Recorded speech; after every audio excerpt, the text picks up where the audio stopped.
welcome to today's Downing Street press conference. I'm pleased to be joined today by Dr. Jenny Harries. Before I talk about the latest steps we're taking to defeat the coronavirus, let me update you on the latest information from the COBRA data file. I can report through the government's monitoring and testing programme that as of today, 612,031 tests for coronavirus have now been carried out in the UK, including 28,532 tests yesterday. 143,464 people have tested positive. That's an increase of 5,386 cases since yesterday. 17,049 people are currently in hospital with coronavirus in the UK. That's down from 17,615 the day before and down 10% on the same day last week. And sadly, of those in hospital with the virus, 19,506 have now died. That's an increase of 684 fatalities since yesterday. We express our condolences to their families, their friends. We must not forget that each of these statistics represents a personal tragedy. Despite the continued challenges ahead, as we prepare for the next stage in our battle to beat this pandemic, there are tentative signs we are making progress. The main reason is the way Britain has responded to the guidance to stay at home and maintain social distancing over the past few weeks. By respecting these measures, the whole country is slowing the spread of the virus. By avoiding public transport, we're freeing up space for critical workers who rely on buses and trains to travel safely. The continued cooperation of both passenger operations of both passenger and freight transport is critically important to our resilience as a country. So today, I'm announcing a new package of measures to ensure transport boosts our national response to COVID-19. First, we're announcing a far-reaching package to safeguard the flow of essential goods into and across our country. I can announce the government has secured a trilateral agreement along with French and Irish governments, which commits our nations to keeping freight routes open throughout this crisis, bringing in life-saving medicines, food and many other essential goods, allowing us time to meet the needs of our countries during this difficult period. Operators on many of these routes have been under rising financial pressure due to falling demand. Since many of them bring in crucial goods like medicines, raw materials and chemicals to purify water, it is important to guarantee the continuation of these services. So we're protecting ferry routes between Great Britain and Northern Ireland with funding of up to £17 million. We're also taking action to secure services around the United Kingdom, including £10.5 million for links to the Isle of Wight and the Scilly Isles, allowing critical freight to continue to support families to every part of our country. And we're making sure that air links to Belfast and Derry, Londonderry and Northern Ireland will continue so that these routes are particularly important for critical workers. Thanks to the measures I've announced today, we are also safeguarding 5 ferry and 2 air routes between Great Britain and Northern Ireland, and 26 different freight routes from Britain and between Britain and France, Belgium, Spain, the Netherlands, Denmark, Germany, Norway and Sweden. Second, we have launched a transport support unit dedicated to fighting this pandemic.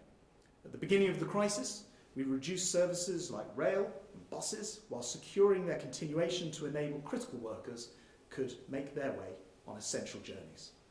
Lower riderships means we have spare capacity, which I have directed to be used for logistical tasks to fight this virus. By making use of the people and the resources of the Department of Transport and its agencies and arm's length bodies, we've been able to help NHS trusts and local resilience groups fight this pandemic. We now have over 8,500 specialist volunteers from across the transport sector and around 9,000 vehicles which can support the national effort. This includes 4 fixed-wing aircraft owned by the Maritime and Coast Guard Agency, one of them a 737, helicopters, ships and trains. Together they will help move emergency patients and medical supplies, deliver PPE to hospitals and distribute food parcels to vulnerable people. Meanwhile, vehicles from Highways England will act as mobile COVID-19 testing centres. Network Rail is also making available its 7 regional distribution centres, which can be used to support that effort. And this work is now underway, and I'd like to thank all those taking part, like the Network Rail engineers who helped fit out the Nightingale Hospital in Manchester. As the country works hard to beat this virus, it is vital we come together and we help each other. So the Transport Support Unit is getting to work, helping frontline staff and making full use of the significant resources at its disposal. I've also given the green light to trials of drones to deliver medical supplies. Earlier this year, we awarded £28 million to Southampton and Portsmouth to deliver a future transport zone. As part of that initiative, £8 million was earmarked for testing drones and how they might be used to deliver goods in the years and decades ahead. Of course, now we have an urgent need, so we're making use of that testing programme as part of our response to COVID-19. As a result, I fast-tracked trials to begin next week to carry medical supplies and equipment to St Mary's Hospital near Newport on the Isle of Wight. Finally, we've made funding available today to keep England's trams operating. This will help in the fight to keep light rail networks in Greater Manchester, Sheffield, Nottingham, West Midlands and Tyne and Wear operating, allowing essential local routes to remain open and key workers to get to work during this crisis. All of these new initiatives build on the very considerable work we've seen across transport since this crisis began. The government's taken widespread action to support the industry. For example, we stepped in to keep trains running and to keep the buses running. We've worked with the Foreign and Commonwealth Office and airlines to bring thousands of Britons home who are stuck abroad. And as of today, I can also confirm that there are now no British holidaymakers left stranded on cruise ships anywhere in the world. To help motorists, we've waived the MOT renewals until the end of the outbreak, ensuring that vulnerable people are able to stay at home without worrying about their cars. But I want to pay particular tribute to the transport critical workers who've gone above and beyond to keep vital freight and passenger services running, to keep hospitals and chemists supplied with medical goods, to ensure supermarkets are stocked with fresh food, and to maintain deliveries of essential energy and food supplies. From hauliers and train drivers to those keeping our ports and airports open, each and every one of us depends on the transport lifeline that they provide. And they, of course, are part of an army of critical workers helping to fight this terrible scourge. But before we can consider if it's safe to amend these restrictions, we must first satisfy we have met the 5 tests set out by the first Secretary to ensure that the NHS can continue to cope, that the daily death rates fall sustainably and consistently, that the rate of infection is falling, that operational challenges have been met, and most importantly, that there is no risk of a second peak. Now, we don't know yet when that day will come, but I do know that that day will arrive sooner if motorists and others continue to only make essential journeys. The actions I've announced today will ensure that the transport can continue to serve the nation during this crisis, keep us supplied with everything we need to stay at home, yet also ensure that infrastructure required to emerge from this pandemic stands ready to serve us all when that time does arrive. I'd like to turn to Dr. Jenny Harries. Thank you. So just to evidence how hard I think we've all been working and the results of that work in relation to the 5 key criteria that we're trying to achieve, we have some familiar slides here. And to note, obviously, on the first one, this is highlighting the change in our transport use.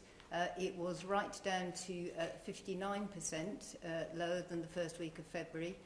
It has risen a little bit, just 2 or 3% in the last week, and I would like to just reinforce how important it is that we retain that success in reducing the amount of contacts that we're having in our travelling, which we know has contributed significantly to supporting the change in transmission of disease. Next slide, please. So the next slide shows the numbers of cases reported. These are when lab tests are completed. That's sometimes a few days after the test itself. And there are 2 colours on here. And what you'll notice as we go through the slides is, firstly, obviously, that the total number of cases has risen. It represents an epidemic curve of a type, but there is fluctuation relating to the reporting of the tests. But importantly, the curve is flattening, which I think indicates the reduction in cases and transmissions. But just with a little caveat as we go forward, with the increased numbers of tests available, and that's particularly in Pillar 2, that's the orange colour on the slide, we will expect to see, in some ways, an increase in cases because we're having an increase in detection numbers. So this is a good signal. We are flattening that curve. It rose sharply and it's levelled off. But don't be surprised if cases do increase a bit as our actual testing increases as well. Next slide, please. So this slide demonstrates the people in hospital with confirmed COVID-19, and this has fallen obviously very markedly in London. We can see how hard the NHS was working, particularly in the first week in April, and the success that that's had. And in fact, I think on the number of inpatients who've been diagnosed with COVID in the last 24 hours, for the first time in many, many weeks, this has fallen below 1,000. So this is real success, and many other success stories, as you can see, with many areas working really hard. But we do need to keep our social distancing measures going. We must not allow those peaks to start curving upwards again. Next slide, please. And again, critical care bed use, we can see a sharp rise. I know there were concerns in members of the public about whether our capacity would be sufficient. It has always been sufficient, and increasingly on a day-to-day basis as we manage the disease and the epidemic in the UK, the numbers of beds available has significantly risen. So there is a lot of hard work, of course, on the front line, and we mustn't underestimate that by NHS colleagues, but capacity is continuing to increase as we move forward. Next slide, please. And then, sadly, of course, we report the deaths which happen. These are deaths which are confirmed in hospital. They're not reported until all the paperwork is cleared. So again, you will see some variation in the reporting, but generally an increase in deaths as the epidemic spread, and then very gradually but subtly an overall decline, a trend in downward death data. Next slide, please. And then finally, this tries to give an indication. It's very difficult because of the difficult comparisons of death data between countries, but to indicate how the UK is doing in relation to other parts of the world. The far right blue death line, which you can see marked as UK hospitals only, indicates the data that we've just seen on the preceding slide. And then increasingly we are trying to provide a much broader indication to ensure that we're capturing deaths which are not just in hospital, but that we know will be happening in communities, to make sure that we're clear how we are managing the disease, and to make sure that we are looking after those who are most vulnerable. Thank you. Thank you very much, Jenny. I'd like to turn now to Hugh Pym, the BBC. Hugh. Thank you. Online booking for virus testing has clearly proved very popular. Thousands of workers got the slots they wanted or managed to book kits. Others may well have been disappointed. What assurances can you give about future demand being met, and How much will capacity go up over the next few days? Hugh, thanks very much. I can tell you actually that there were reports that the website had crashed, which it hadn't. It was simply that the slots for today were taken up. We've seen, haven't we, in the last few days, this difference between the capacity available, I think the last figure I saw was 51,000, and the number of tests done, 28,000 yesterday, and how important it is to make sure we're using that available capacity. People being able to book online directly, that's all the critical workers, 10.72 million people with their families, are those who are available now to use that site. I can tell you also that 16,000 of those were booked during the first period of that being online, and the site has actually been brought back up around now for more people to go and book sites. It will then close off again, more tests will become available tomorrow, and so on. So the answer is, as we heard from Professor Newton standing here yesterday, it looks like the trajectory to 100,000 tests by the end of April is going to be met in terms of capacity. I would say after the experience today, it looks like the demand is there, and if those two things come together, of course, then we will have that 100,000 tests per day ambition met. So that's the status of the situation. One more thing to add is that we have heard from the devolved administrations who also now want to join in using that online booking system as well. Did you want to come back, Hugh? No, just to say, obviously, you don't want people's expectations to be disappointed. Just to sum up, are you pretty confident that you can meet the demand that is out there, certainly in the next week or so? I think it's fair to say that no one, of course, quite knows. We know what the capacity is. We don't quite know how many people would want to be tested, because many people working for the NHS, for example, will have already accessed those tests through their workplaces. This is now a much wider number of people, key workers, critical workers, including, for example, the transport workers that I was talking about in my comments, and we don't know the answer to how many that will be. I do know, and it is worth stressing to people when they go to that site, that this is a test which will only test if you currently have coronavirus. So there's no point to go on there and test to see if you had it 3 weeks ago. It's not going to give you the answer to that question. So it's a current day thing. We'll see how it settles down, but we're encouraged by those 16,000 bookings online. Indeed, 46,000 people went to the portal first thing today. There's some more slots opening up right now as I'm speaking, and there'll be more slots tomorrow and days after. I don't know if there's anything you wanted to add, Daniel. That may well cover it all. Thank you very much, Hugh. I'll turn to Roger Johnson, BBC North West. Roger. Secretary of State, thank you very much. I'll ask one in a moment, if I may, about light rail systems, which you talked about. But talking about social distancing, the sun has been shining in the North West, as in a lot of places for a couple of weeks now, which in this part of the world is an achievement. I had a conversation today with a lady called Jo, whose sister was a healthcare worker who works in a hospital in South Manchester. She died of COVID-19. It was her funeral today. She was in tears on the phone when I spoke to her, when she talked about the number of people who were out on the streets as they drove back from the funeral, not practicing social distancing. And I wonder, as the police forces here say that it is becoming an increasing problem, whether it is possible to manage people's expectations about how much longer the lockdown will go on, and perhaps, if necessary, to encourage the police, rather than to police by consent, to go back to a different way of policing as they did at the beginning. I wonder what your thoughts were. Look, I think overall, I mean, it's tragic to hear stories like that, and I think overall the country's done incredibly well in adhering to social distancing.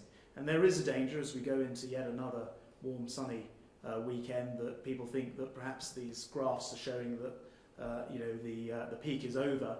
But as Jenny was very clearly showing, and I'll ask her to comment in a moment, it isn't over. We're riding perhaps we hope a downward trend, but it's by no means established yet. And when people ask me, when will the measures, the social distancing, the stay-at-home measures be altered, my answer in some ways is some of this lies in your own hands. The more we adhere to it and are strict about the social distancing that's required, the faster that decision will be able to be made. But that decision, of course, will be made entirely on the advice of science and medical advice. Jenny, can I turn to you? Yes. So I think, the story you provide is often a very powerful one. People who have lost relatives or loved ones or colleagues at work really feel when they see people flouting the social distancing requirements, and it is absolutely critical that we maintain them. It does, of course, demonstrate why, although this is a very science-led approach, that science includes behavioural science. And right at the start of the advice that was given, there was a considerable amount of debate and discussion and evidence looked at relating to how people comply with social distancing. And these are very difficult things to get the balance right. On the whole, as we've just seen, most of the public are really complying and really supporting. That becomes increasingly difficult as we go through. But actually just pretending that we can jump out of it easily is not the answer at all. We will lose all the benefit of the hard work that we've done if we lift that. So I think absolutely we need to encourage everybody to comply and perhaps just keep explaining. We perhaps sound a little monotonous sometimes, but really important. So even the basic things that we started with, washing hands frequently when you've been out, when you come in, before you have your food, and keeping 2 metres away from other people are absolutely critical. And Roger, you mentioned you want to come in on light rail as well, I think. Yes, thank you very much. It's just a quick question for you, really. 95% down passenger numbers on the Manchester Metro. Andy Burnham, the Greater Manchester Mayor, said it was within days of having to be mothballed, but clearly it's crucial for key workers to get to work. So therefore, government support to keep it running is welcome. I just wondered how soon that money will come through and what form it will take. So I've been in contact with Andy Burnham and other mayors in the last few days and indeed throughout the whole of this crisis. And we absolutely agree that support is required. And in this package today, which will be substantial, assistance will be provided. I think it's fair to say, though, we're not looking to try to run services. As you say, 95% of people aren't travelling. We're not looking to run the full service whilst this is ongoing. But it is very important that they're available, not least to get those critical workers to the NHS and around, as discussed. So we're pretty much there, and no doubt I'll be speaking to the mayors and others this coming weekend about it as well. Thank you very much indeed. Can I turn to Heather Edwards, ITV Meridian? Good afternoon. To the Secretary of State, please. You've just announced this £10.5 million of government money to keep these essential ferry services running between the mainland and the Isle of Wight and the Isles of Scilly. But we do know of other ferry companies that are struggling because of this lockdown. Notably, at the Port of Dover, P&O Ferries says it urgently needs £150 million of government money if it's going to stay afloat. Of course, they're currently bringing in food and medicines to the UK. Will they also get government funding? And secondly, if I could just say, we believe about 15,000 people a day are still flying into UK airports from overseas. None are being checked for COVID. We now have the Chief Executive of Heathrow Airport personally appealing to you and the Health Secretary to screen passengers as they come in. Why is this currently not being done? Thanks very much, Heather. I referred in my speech to a trilateral agreement that we've reached with the French and the Republic of Ireland government, which is about that critical freight flow to which you refer, P&O, Stena and others. And in my remarks, I also made reference to 26 different freight routes from Britain, France, Belgium, and many other countries. I won't repeat the list, which have been secured as well.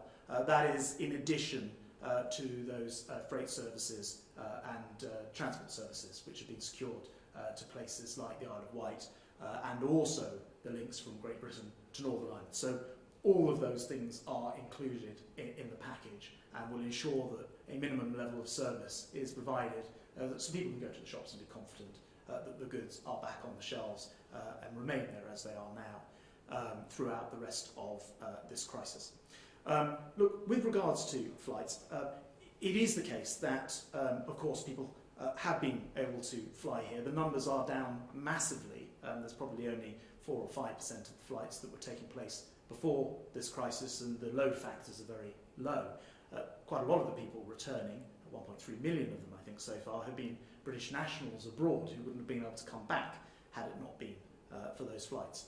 The requirements for anyone coming to this country at the moment are to stay in one place and not leave for any reasons. And as we come out of, or any of the reasons outside of the four stated, as we come out of this and into the next phase at a future point, we will continue to keep the excellent medical scientific advice we receive under review to say whether those procedures at airports should change. But I do just want to make this point. Countries that lock down the flights, I'm thinking for example in the United States, who prevented Brits from flying there or Europeans from flying there, other countries, have not necessarily weathered the storm of the coronavirus any better, and many of them have seen much higher levels of deaths. So although it should and must be part of the plan going forward, I think it's probably more useful during the phase of test, track and trace that the Health Secretary was talking about yesterday. Jenny, I think that's probably Yes, yeah, very happy to. I mean, this country and many others learned a lot actually from the West African Ebola outbreak, and there's been considerable discussion since then. And there are periods when elements of screening, and I use that word advisedly because it means very different things to different people, can be very reassuring to the public and can be helpful. So, for example, if you have a country which has a very high rate of an illness like Ebola, an exit screening programme to prevent people leaving the area and dispersing across the world can be helpful. And certainly early in this particular pandemic, of course, you'll be aware that we very closely quarantined people, for example, coming back from Wuhan and the very high-risk areas. Once the prevalence of disease balances, if you like, across the world, that becomes a less effective mechanism. And as the Minister said, what may well become an opportunity is when our rates are very tightly controlled and individuals are coming into the country. Even then, it's not quite as simple. So I think often an average traveller will be very reassured with a sort of thermometer scanning gun. But if I said to you, if you look at the detail of those, that the variation in reliability of their temperature control and recording can be 2 or 3 degrees, plus or minus, and it may depend on the ambient temperature or even the colour around that scanning unit, you can see that it's quite problematic in saying whether an individual should be pulled in or out for screening. Equally, people can we're relying on them often to provide their own story. And I think the most critical point is when somebody comes through a port of entry, they may be there going through 2 or 3 minutes. An incubation period for this disease, I think, runs into about 21,500 minutes. So the likelihood of sort of grabbing somebody at that point is quite small. But there are important considerations for doing that, and I know that government is looking at those. Thank you very much, Heather. Can I turn to Dan Hewitt of ITV? Hello, good afternoon to both of you. Given that you promised 10 million key workers and their families who are showing symptoms a coronavirus test, do you accept that you raised expectations way beyond anything you can deliver, considering you only have 5,000 home testing kits and 15,000 drive-through appointments? Do you regret raising expectations as high as you have? And given that right now on the government website there's no eligibility tests to prove that you're a key worker, you're effectively trusting anyone who goes to that website to book an appointment for a test or book a home kit without any checks on who they actually are. Will you at some point consider changing that, bringing in checks if the numbers continue to be so high?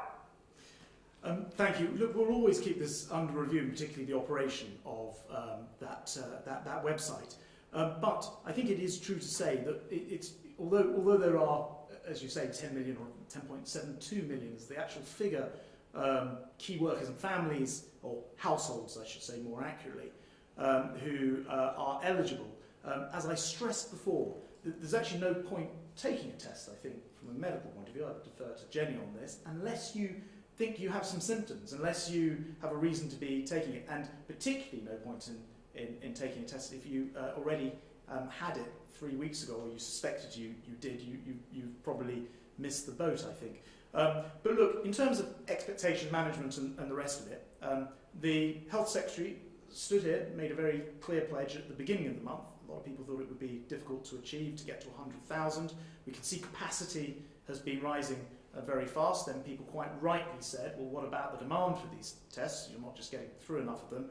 The fact that people now want those tests, now we've made it much easier to obtain them, I think is a good thing. I think it's helpful, and we will have to see in the coming days how we balance that demand with the availability of tests. But I think I'm right in saying that everyone would welcome us getting to the 100,000 figure, and it would be very good to see that demand match with the capacity which has increasingly been becoming available. Jenny? Yes, I was just wanted to reinforce the point that you made about this is the have you got it now test, and it will be a wasted test if people track online, take one of those tests up, and that to find it's a negative. What we really want to do is encourage those who have symptoms to take the test, or where somebody in their family does. And if those do prove negative, with a certain number of caveats which are outlined, then it does mean that those people can be back at work and their families can be out circulating within the social distancing rules as normal. So it is important that the public use these tests in the way that they were intended, because that will benefit all of us, but particularly our frontline services. Dan, you look like you might want to come back. Well, only to say that we're talking here about key workers, many of whom do shift work. So if you're opening the website up at 8 o'clock in the morning, many of them can't sit at home with their computer hitting refresh like trying to buy tickets for a festival. It's not that simple. So is there a system you can come up with that means that there isn't this rush every single morning for these people who aren't necessarily going to be at home able to do that?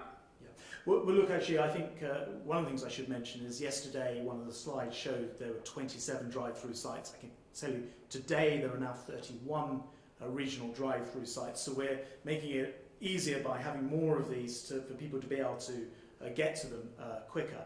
I think by the end of next week, I think it is, we're aiming to increase that number quite a lot again. So I think to 48. I think the point is we want to make it as easy as possible. We do have a smaller number at the moment, but it's in trial, as it were, of home tests picked up by courier afterwards to be tested. And hopefully we'll be able to expand that programme as well. But I think that if by the end of next week, the end of the month, we've got somewhere near that goal of 100,000, I think in comparative terms, internationally, that's actually a very high number, and Jenny may have more knowledge on that. I just wanted to point out a sort of very obvious clinical feature, which is I recognise there's a challenge about the process, but of course, if you are symptomatic and you're a critical worker, you should not be at work. You should be at home. You may not feel quite well enough to be hitting a button on a computer, but please do not be at work if you're symptomatic and needing a test. That's a very good point. Of course, you shouldn't be there in the first place. That's true. But look, I think we have to sort of be sensible about this. Everybody recognises this is building a test system from scratch. Everyone knows it's an enormous challenge, and I think the NHS and many of the outside organisations who've been involved in this have really been rising to the challenge, and it looks like meeting those numbers will be possible, and hopefully balancing both the demand and the capacity for those tests as well in the coming days. Thank you very much, Dan. Can I turn to Annabelle Dixon, the Politico? Thank you, Secretary of State. First question for you. The latest round of Brexit talks finished today with both sides admitting that limited progress was made. Senior figures in a key sector for your department, the haulage sector, have warned that the coronavirus outbreak means they're simply not in a position to give the complexity of future trade arrangements with the EU the necessary focus, and they believe the transition period should be extended. Are they wrong? And a question for Dr. Harries as well. We saw today the huge demand for home testing kits from key workers who are now able to apply. Anyone who's watched a coronavirus test being administered can see it's not a simple task. Are you confident that these tests will be reliable? And do you know what the failure rate is for these self-administered tests? Annabelle, thank you very much. I'll take the first point about the Brexit talks, and people may not be aware that these have been continuing during this period, and they take place via video, and as you rightly say, the latest round has just taken place, but actually included some very good progress on some areas, for example, energy, transport, civil nuclear all made significant progress, and transport is one of the areas where actually there isn't necessarily quite so much distance between us. But look, it is true to say, and you will have heard all this before, this country not only voted to leave the EU, though I actually didn't in that referendum, but the country nonetheless did. But we've also had a general election since, which a lot of people voted for the manifesto, saying that this is exactly what we were going to do, and that we weren't going to entertain an extension to the transition period, and that remains the case. We think the best way of providing certainty to all businesses out there is to know that we're not going to keep chopping and changing, that the transition period will end at the end of the year, to carry on these negotiations with the EU in good faith, along with negotiations with other countries in the world, and at least then to be able to provide the certainty. And I keep very close contact with the haulage industry, who, as you rightly say, are right on the front line during this crisis. And as I described in the freight package that I outlined today, to which the government is also providing significant assistance. But no, we won't be extending to answer your question. Jenny, on demand for testing kits. So I think the underlying question was around the reliability of them, and obviously tests can fail, if you like, for a number of reasons. The test may not be sensitive enough, it may not be specific enough. You can have problems, which we perhaps often hear about in vaccinations, for example, where things are not stored properly in chains. So it's quite difficult to actually try and put any sort of number on the failure element, I think, which is what you're describing, of potentially somebody taking the test themselves. But what I can assure you is we have done in piloting these tests, run tests in parallel. So having a trained worker take a test, and then an individual who's not trained to take them, and actually they're remarkably comparable for this. We wouldn't be launching something if it wasn't. I think, having said that, where we have some other testing, so for example you will have heard about the ONS survey, that it's important we understand the prevalence of disease. We need to extrapolate data from that, make sure we understand as far as we can what the prevalence of diseases across the country. Where we want it to be absolutely robust, then we will try and use exactly the same techniques and trained individuals so they are directly comparable. And I think there are other settings where it actually can be quite an unpleasant thing to do, and it may not be very normal. So, for example, in a care home where it's really important that we are looking after both our care workers and our residents, there's likely to be additional training there, because we need to ensure that those tests are taken appropriately and we get good answers. There is actually a video that goes alongside this programme so people can see how they should do it, but we did try that and it came out comparable. That's hugely helpful to know, Jenny. Thank you. Annabelle, do you want to come back on Brexit or testing kits? Yeah, I just want to come back on one more thing. Many people in the UK will have seen the clip overnight of the President of the United States suggesting coronavirus might be treated by injecting disinfectant into the body. Do you have a message to Donald Trump about the dangers of spreading dangerous disinformation when governments around the world are trying to combat its spread from other sources? Here I'll defer to medical expertise. Jenny. So I wouldn't have a specific message to Donald Trump. I'd have a specific message to anybody who suggested they should be injecting anything into their bodies. Clearly, we would not support, from a medical professional perspective, it is really important that people use appropriate treatments that are evidence-based and tested. We have very good programmes that have been taken up very rapidly, coordinated in this country, testing various different alternative treatments. Those trials will report reasonably early, but certainly nobody should be injecting anything, and we should be using evidence-based and properly trialled treatments that we know will be safe. Perfectly clear. Thank you very much indeed. Thank you, Annabelle. John Walker from Birmingham Live and the Newcastle Chronicle. Secretary of State, I'd like to raise again the issue of light rail systems, which, as you'll know, are playing a vital role in major cities getting key workers to work. You said that the Department for Transport will support them, but I don't think you've given any indication how much funding they can expect. So, for example, Tyne and Weir say they need a £10 million bailout just to keep the metro running until July. Manchester says their Metrolink is losing millions of pounds a month, and Transport for the West Midlands says that their metro is losing at least £1 million a month and could be forced to close. Can you tell me how much funding these regions can expect? Secondly, if I may, a question for Jenny Harris. Do we know why people from some ethnic minority backgrounds seem to be dying in disproportionately high numbers during this crisis? Or if we don't know at this stage, perhaps could you tell us what sort of work is taking place to try to find out?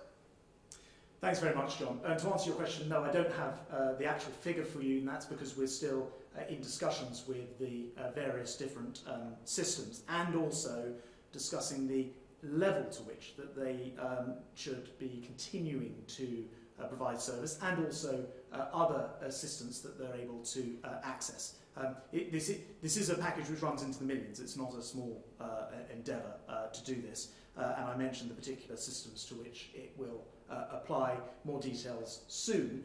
But I also want to say that we heard, actually, I think in a comment earlier, these systems are running way below ordinary capacity, and quite rightly, because people are following the social distancing, please don't go out unless you need to, instructions. So it is a case of finding a route with them which allows them to remain viable entities, but not continue to run exactly the same service that they run at the moment. But we're actively in touch with them, and I think it's good news today that we've announced there is going to be a multi-million-pound package to ensure that those light rail systems, which are excellent in all cases, can continue.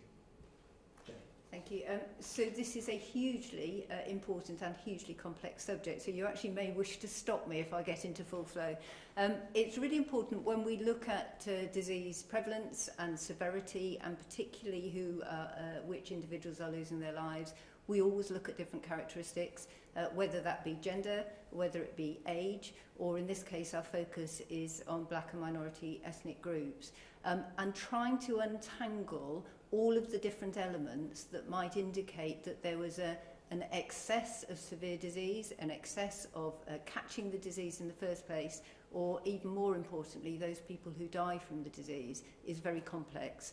And if I just give a few examples, number one, our data has to be very, very good, and even the recording of ethnicity, both by a country of origin, for example, or an ethnic group which somebody feels part of, that is hugely complex. So a death certificate will give the country of origin, but that may well not give anything to do with how the individual has lived their lives, or the community that they've lived in, or the sorts of exposures to disease that they may have.